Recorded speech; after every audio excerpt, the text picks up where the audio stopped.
Hi friends, it's Mrs. Darwin from Towson Presbyterian Preschool, and I am going to read a story to you today that won I think the Caldecott,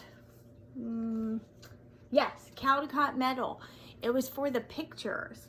The story is so good too. The stories and the pictures are by Maurice Sendak. And so that means he drew the pictures and wrote this nice story. So I'm hoping you really like it. I remember it from when I was a kid. It's a very good story. Here's the opening page, where the wild things are.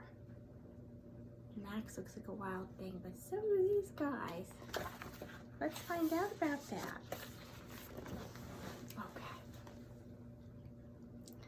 See this page. The night Max wore his wolf suit and made mischief of one kind and another.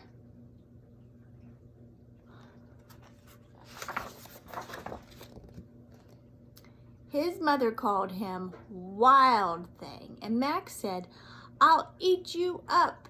So he was sent to bed without eating anything.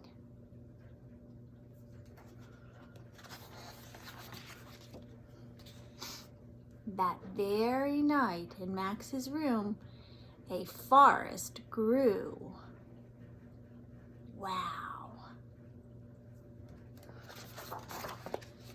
And grew. Look, you can barely see where his bed was.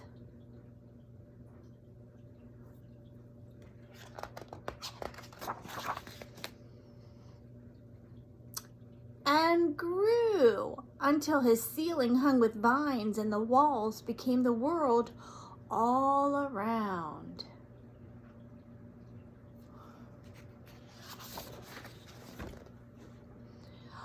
And an ocean tumbled by with a private boat for Max, and he sailed off through night and day. There he goes, and there's his name, M-A-X, Max.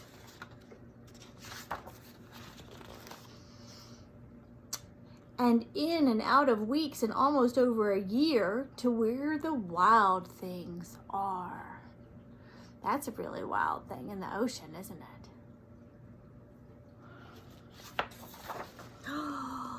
And when he came to the place where the wild things are, they roared their terrible roars, and they gnashed their terrible teeth, and rolled their terrible eyes, and showed their terrible claws. I should say so, those are terrible claws.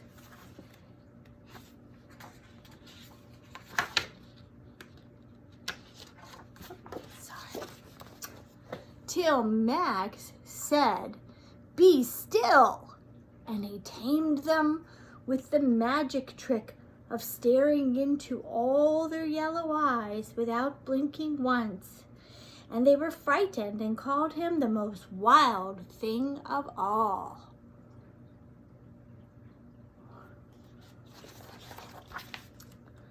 And they made him king of all the wild things. Look, now he has a crown. And now, cried Max, let the wild rumpus start. What's a rumpus? Let's find out. Oh, lots of noise, I think, and jumping up and down and shouting. Don't they look like they're having fun? Oh, yeah. They're having a rumpus. Oh, and here they are, swinging from tree to tree. And Max is smiling. He thinks it's tons of fun. What else is going to happen? Oh, and now it looks like they're having some kind of parade, and he's riding one of the monster's backs.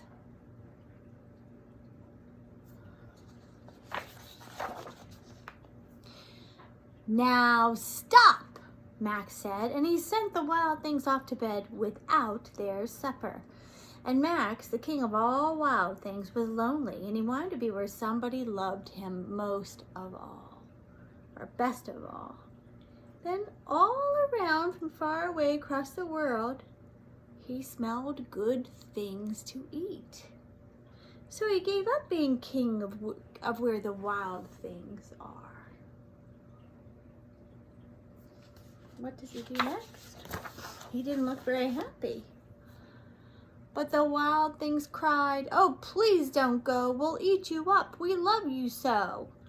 And Max said, "No." The wild things roared their terrible roars and gnashed their terrible teeth and rolled their terrible eyes and showed their terrible claws. But Max stepped into his private boat and waved goodbye. He meant it.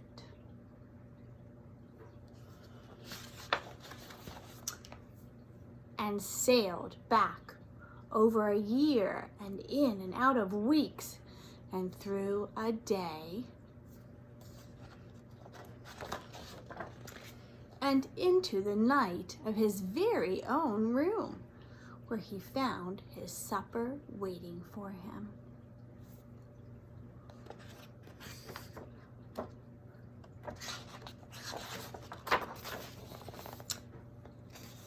And it was still hot. The end. I wonder what you thought about that story. I can remember being a kid and reading this story and looking at this story and being very confused by this story.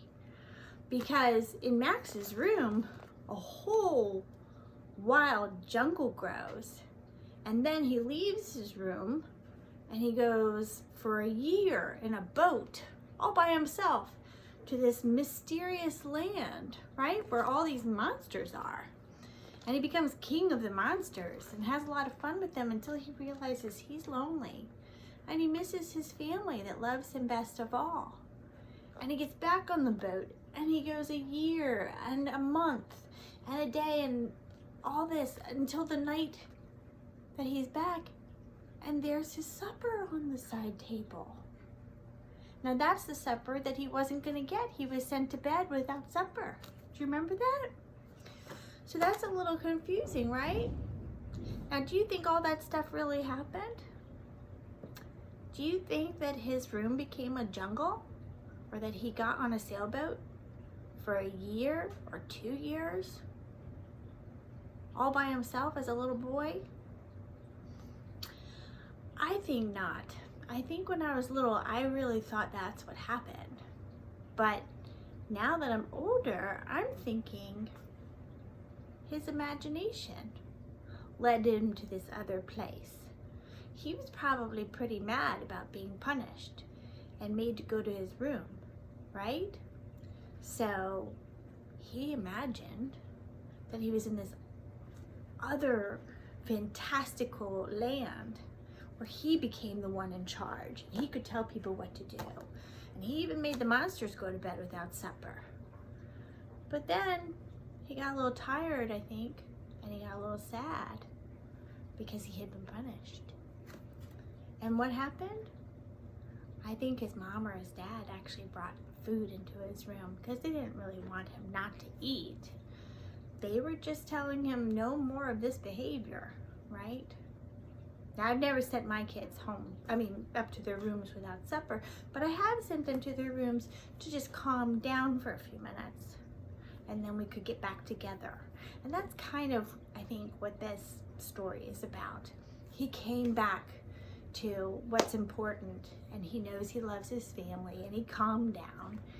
And I bet he wanted to eat his dinner. And it was still hot, which means maybe it didn't take him all that long, even though he imagined it did.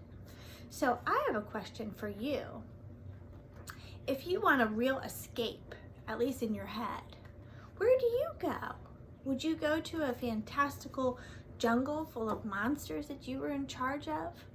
Or would you do something else, like swim under the sea with the fishes, or climb a really tall mountain, or drive a fire truck? Or maybe you would be a superhero, or maybe you'd be riding a unicorn. I'm not sure. I think you could think of a lot of cool things to do. And I bet those places that you go in your head are pretty amazing. I still have them. I'm really craving a trip to the beach. And I keep imagining what my feet would feel like in the sand and the smell of the ocean and the sound of the surf. So someday I'll actually get there. It's not all a fantasy like this place, right? So there is a real beach, which is lucky for me. All right, I'm going to show you a couple things that you could make at home if you choose. And I'm going to send an email with a link to a website, but there's so many of them and they basically have the same instructions. This is computer paper, printer paper, and it is folded to look like, what do you think? A boat. Now I know some of the older kids were taught how to make a paper airplane and they really got into it. This was a couple years ago, and maybe this last year actually you learned also. But boy did they have fun. So I thought, well, maybe a boat isn't that hard, at least if mom or dad is there to help, or if you have a big brother or sister. It actually didn't have too many steps, but it is probably too complicated for you all by yourself. But this boat will actually float. I don't have a little pool here, but you could do it in the sink. Eventually it will get waterlogged because it's paper. I wanted to show you something else that would float. Okay, so I actually have a lot of corks. Can you see that? I have corks at home. I'm saving them for next year to do some maybe crafts or some experiments, you know, floating kind of things. Corks are great because they actually do float on the water. I even put these straps, which are rubber bands, on mine, and I did glue them together. And I took a skewer, like when you skewer stuff on the grill, you put chunks of meat or vegetables, okay? So instead of just a toothpick, I used a big skewer, and I colored a piece of paper like I would a sail, and I poked it through, and then I poked it into my raft. So this would float. I may have made my sail a little top heavy, but the bottom, the raft part, will definitely float in water. So maybe you could make a raft and pretend you're going somewhere on the ocean. And one last thing. Ooh, better take off my glasses. Hold on. Look at this. Does this look a little like something Max was wearing? I hope it does. I hope it does. What do you think it's made out of? This is made out of a paper plate, and I actually had Happy 4th of July plates, if you can see. They're decorated. So I took the side that was just white, the outside. I folded my plate over, and I cut it so that there would be lots of up and down points. Now your mom or dad may need to show you that, but if you have the really cheap white paper plates, the really, like the ones that we use at school sometimes, those would be perfect because they're thinner. They'll be easier to fold and easier to cut. But maybe use some of those good scissor skills and cut yourself a pointy crown and then decorate it. Do you see my decorations? I decorated mine so that it would look really cool. So it's almost like a hat. A crown is like a fancy hat for kings and queens and princes and princesses. So there we are, and Max too, because he was the king of the wild things. So I hope you have some fun doing those things at home. Maybe you'll think of something else. I don't know. Maybe you'll make that paper airplane and imagine yourself flying while you fly it in your backyard. So anyway, I hope you have fun. I'm going to have one more YouTube video. Probably I'll put it up this weekend.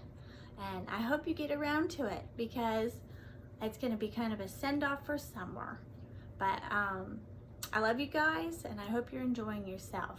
Bye.